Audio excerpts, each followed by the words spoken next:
My fiancé said I just need to pause us.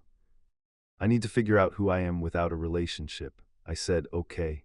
Then I removed her from my health insurance, called my bank, and had a locksmith at the door by noon.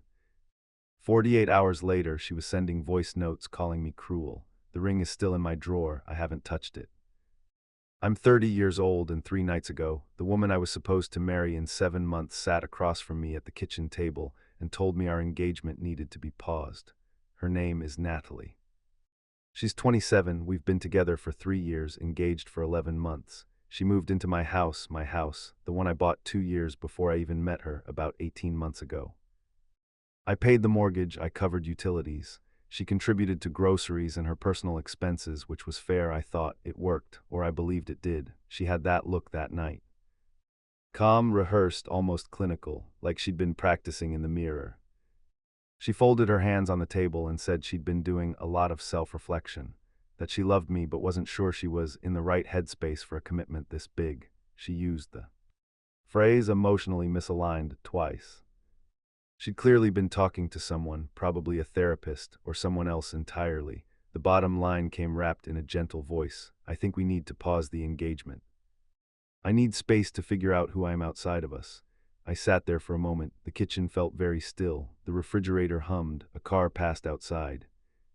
Then I asked, are you ending the engagement or pausing it? She shifted. I'm not ending it. I just need time, a few weeks, maybe a month. Where will you stay? Probably with Mia for a bit. Mia.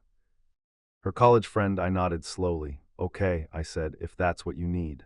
She seemed visibly relieved, like she expected a scene, tears, maybe a fight. When none of that came, she tilted her head slightly, studying me. You're not upset. I didn't say that. She packed a bag that night, gave me a stiff hug at the door and said she'd be in touch. The door closed. I stood in the hallway for a long moment. Then I sat down, opened my laptop, and started making a list. Here's the thing about me. I am a planner. I work in operations management. My entire professional life is built around systems, logistics, and clearly defined roles.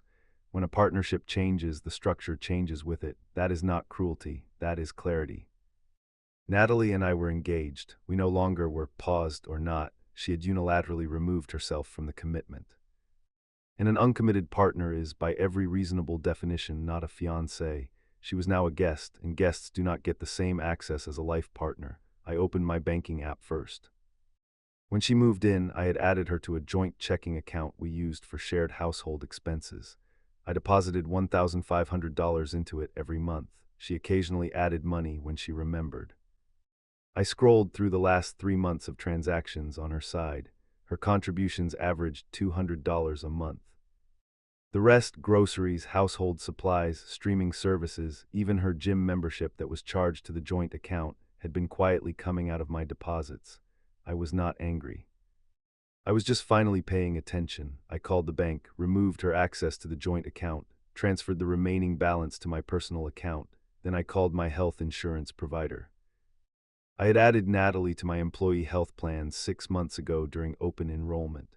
She was a freelance graphic designer at the time and had no coverage of her own. Adding her had cost me an extra $290 a month in premiums.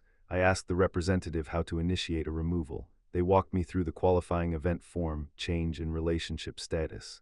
Done. Then there was the truck. I own a pickup truck. Last year, when Natalie's aging sedan became too unreliable for the long commute she occasionally had to a client's studio, I let her use it freely and just used a rideshare on the rare days I needed to go somewhere. My truck, my name on the title and registration, my insurance. I had been meaning to sort this arrangement out for months but kept putting it off because it felt like a conversation. It no longer needed to be a conversation. I sent her a text, calm and factual. Hey, since we're stepping back and you'll be staying with Mia, I'm going to need the truck back. The insurance coverage gets complicated with a non-resident as primary driver. Let me know when I can come pick it up or when you can drop it off. I set the phone down and went to bed. She didn't respond to the text that night. By morning, there were 3 messages from her. Are you serious right now? I have a client meeting Thursday.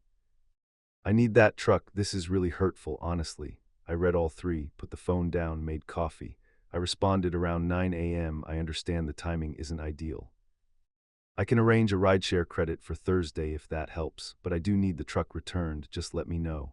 The next 24 hours were quiet. Then, on the second evening, my doorbell rang. I looked through the front window before opening. Natalie. She was not holding an overnight bag.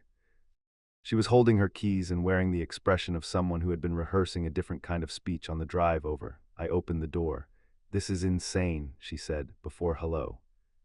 "Come in if you want to talk," I said. She stepped inside and stood in the hallway she had lived in for 18 months, like it was unfamiliar territory. "You pulled me off the bank account. You called the insurance company. You're taking back the truck. What are you doing?" "What you asked me to," I said.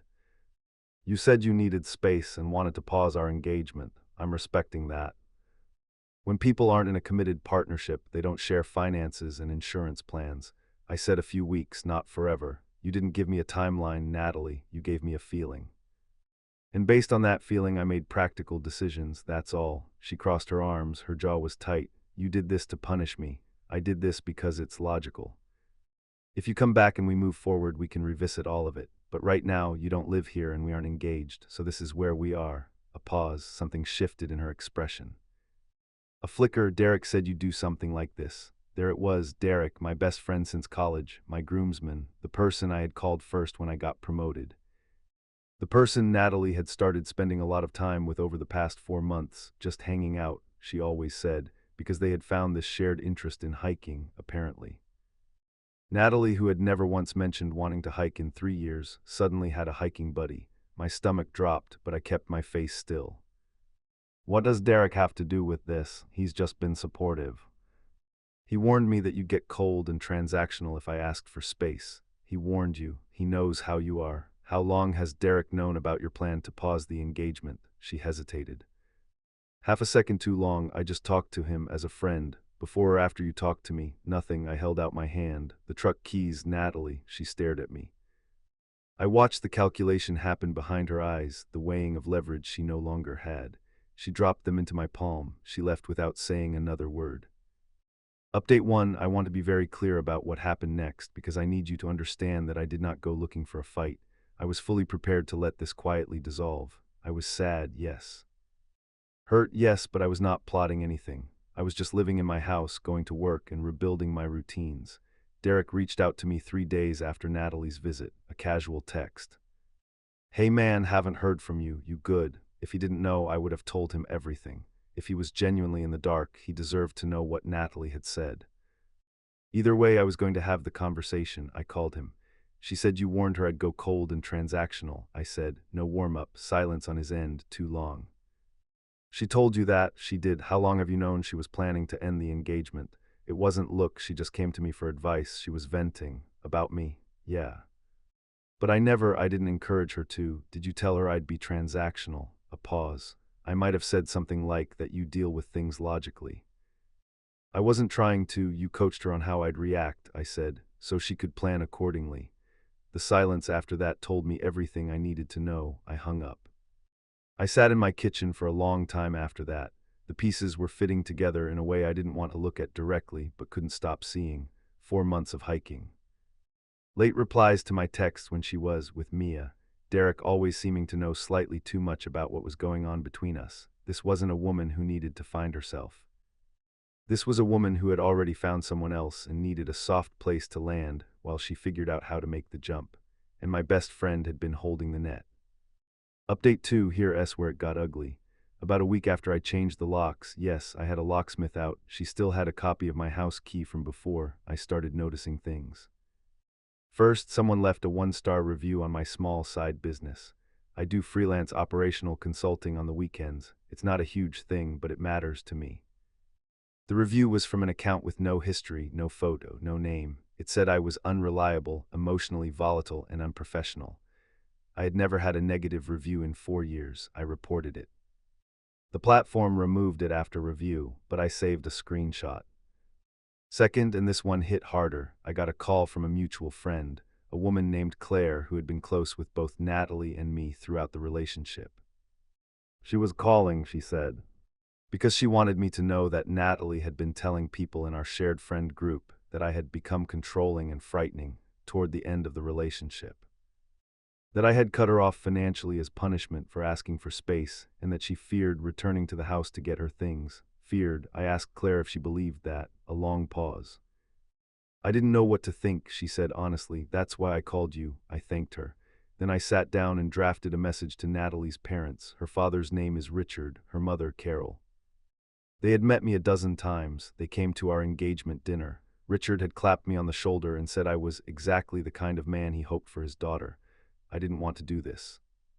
But she had started a narrative, and narrative spread. I needed the truth to exist somewhere outside of my own walls. I texted Richard. Hi Richard, I hope you and Carol are well.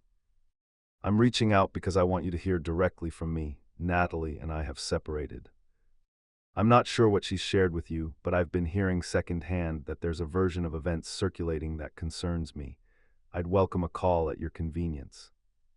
I have nothing to hide and would rather be transparent than have assumptions fill the gap. He called me within the hour. Final update, the call with Richard was not easy, but it was honest. I told him everything, the pause conversation, the assets, Derek, the fake review, the rumor campaign through mutual friends. I didn't editorialize. I just laid it out factually in the order it happened. I offered to send him the screenshots, the texts, the bank statements showing my contributions, the camera footage from my front door showing Natalie attempting to use her old key at 1 a.m. 3 days after I'd changed the locks. Yes, that happened. I had a camera installed the same day the locksmith came, for exactly this reason. Richard was quiet for a long time after I finished. She told us you became cold and controlling, he said finally. That you cut her off and locked her out. I removed her from a joint account she barely contributed to, canceled her from my health insurance and reclaimed my truck, I said. And then I changed the locks on my own house. I sent her the camera footage of why. I emailed him the footage. He called back 20 minutes later. Carol and I are going to have a conversation with her. I don't know exactly what was said in that conversation. I don't need to. What I do know is that 2 days later, Natalie texted me, a long, messy message that started defensive and somewhere near the end became something that almost resembled an apology. She admitted that she had leaned on Derek too much, that she may have painted an unfair picture to some friends. She did not mention the fake review. She did not mention the 1 a.m. door attempt. I did not respond. Derek sent me a message the same day. I think I made a mistake. I'm sorry. I read it, left it on delivered. A moving company came on Saturday morning with Natalie's mother, not Natalie, and collected the rest of her things. Carol knocked on my door while the movers worked and stood in the doorway and said quietly, I'm sorry for what she put you through. You deserved better. I thanked her. We shook hands. She left. The ring is still in the drawer. I'm going to sell it next week. The house is quiet now in a way it hasn't been for 18 months. There's no second toothbrush by the sink. The coffee maker only runs one cycle in the morning. My truck is in the driveway. I'm 30 years old, and I just learned that some people will rearrange the truth to protect themselves from seeing what they actually did. They will recruit your best friends. They will whisper into social circles. They will try to make you the villain of their own story. The only answer to that is to be so steady, so factual, so quietly unshakable, that the truth eventually speaks for itself. It did. Chapter closed.